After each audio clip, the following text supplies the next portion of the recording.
নবীজির যে গোপন কথা শুনে কেঁদে দেন আবু বকর রাদিয়াল্লাহু তাআলা আনহু। একদিন হযরত মুহাম্মদ সাল্লাল্লাহু আলাইহি সাল্লাম আয়েশা রাদিয়াল্লাহু তাআলা আনহাকে ডেকে বললেন, হে আয়েশা, আজকে আমি অনেক খুশি। আজকে তুমি আমার কাছে যা চাইবে আমি তোমাকে তাই দেব। বলো তুমি কি চাও? এই কথা শুনে হযরত আয়েশা রাদিয়াল্লাহু তাআলা আনহা চিন্তায় পড়ে গেলেন। আল্লাহর রাসূল সাল্লাল্লাহু আলাইহি সাল্লাম তাকে কিছু একটা চাইতে বলেছেন। যেন তেন কিছু চেয়ে তো এই সুযোগ খেলায় নষ্ট করা যায় না। আর যা মন চাই তা তো চাইতে পারেন না। যদি কোনো ভুল কিছু চেয়ে বসেন, যদি নবী করিম কষ্ট পেয়ে যান, এমন অনেক প্রশ্নই তার মনে উদয় হলো। এমন অবস্থায় আয়েশা রাদিয়াল্লাহু তাআলা আনহা নবী করিম সাল্লাল্লাহু আলাইহি সাল্লামকে বললেন, আমি কি কারো কাছ থেকে একটু পরামর্শ নিতে পারি? নবী করিম সাল্লাল্লাহু আলাইহি সাল্লাম বললেন, ঠিক আছে, তুমি পরামর্শ নিয়ে আমার কাছে চাও। আয়েশা রাদিয়াল্লাহু তাআলা আনহা তখন তার পিতা হযরত আবু বকর রাদিয়াল্লাহু তাআলা আনহুর কাছে পরামর্শ চাইলেন।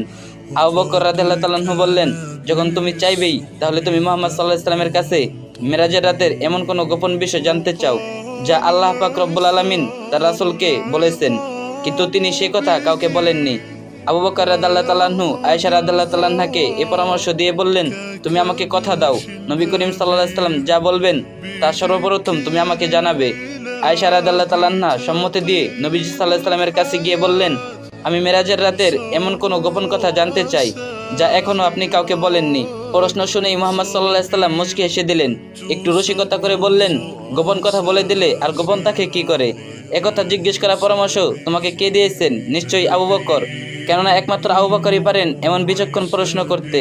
এরপর আয়েশা রাদিয়াল্লাহু তাআলা আনহার দিকে তাকিয়ে হযরত মুহাম্মদ সাল্লাল্লাহু আলাইহি সাল্লাম বলতে লাগলেন, হে আয়েশা, আল্লাহ আমাকে মিরাজের রাতে বলেছেন, হে মুহাম্মদ সাল্লাল্লাহু আলাইহি সাল্লাম, আপনার উম্মতের মধ্যে যদি কেউ কারো ভেঙে যাওয়া মন জোড়া লাগিয়ে দেয়, কোনো ব্যতীত হৃদয়ের ব্যথা দূর করে দেয়, তাহলে আমি তাকে এর বিনিময়ে বিনা হিসেবে জান্নাতে পৌঁছে দেব।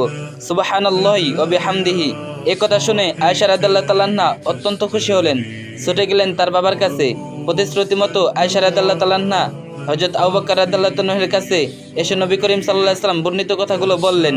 কিন্তু তা শুনে আবু বকর রাদিয়াল্লাহু তাআলা আনহু কাঁদতে শুরু করলেন। আয়েশা রাদিয়াল্লাহু তাআলা আনহা আশ্চর্য হয়ে জিজ্ঞেস করলেন, বাবা, আপনি তো কত ভেঙে যাওয়া মন জোড়া লাগিয়েছেন, কত বিদিত হৃদয়ের ব্যথা দূর করেছেন, আপনার তো সোজা জান্নাতে যাওয়ার কথা, কিন্তু আপনি কাঁদছেন কেন? আবু বকর রাদিয়াল্লাহু তাআলা আনহু বললেন, আয়েশা, কারো ভাঙ্গা মন জোড়া লাগালে যেমন আল্লাহ সোজা জান্নাতে দিবেন, কারো মন ভাঙলেও আল্লাহ যদি সোজা জাহান্নামে দিয়ে দেন। আমি না জানি নিজের অজান্তেই কতজনের মন ভেঙেছি, কতজনকে কষ্ট দিয়েছি।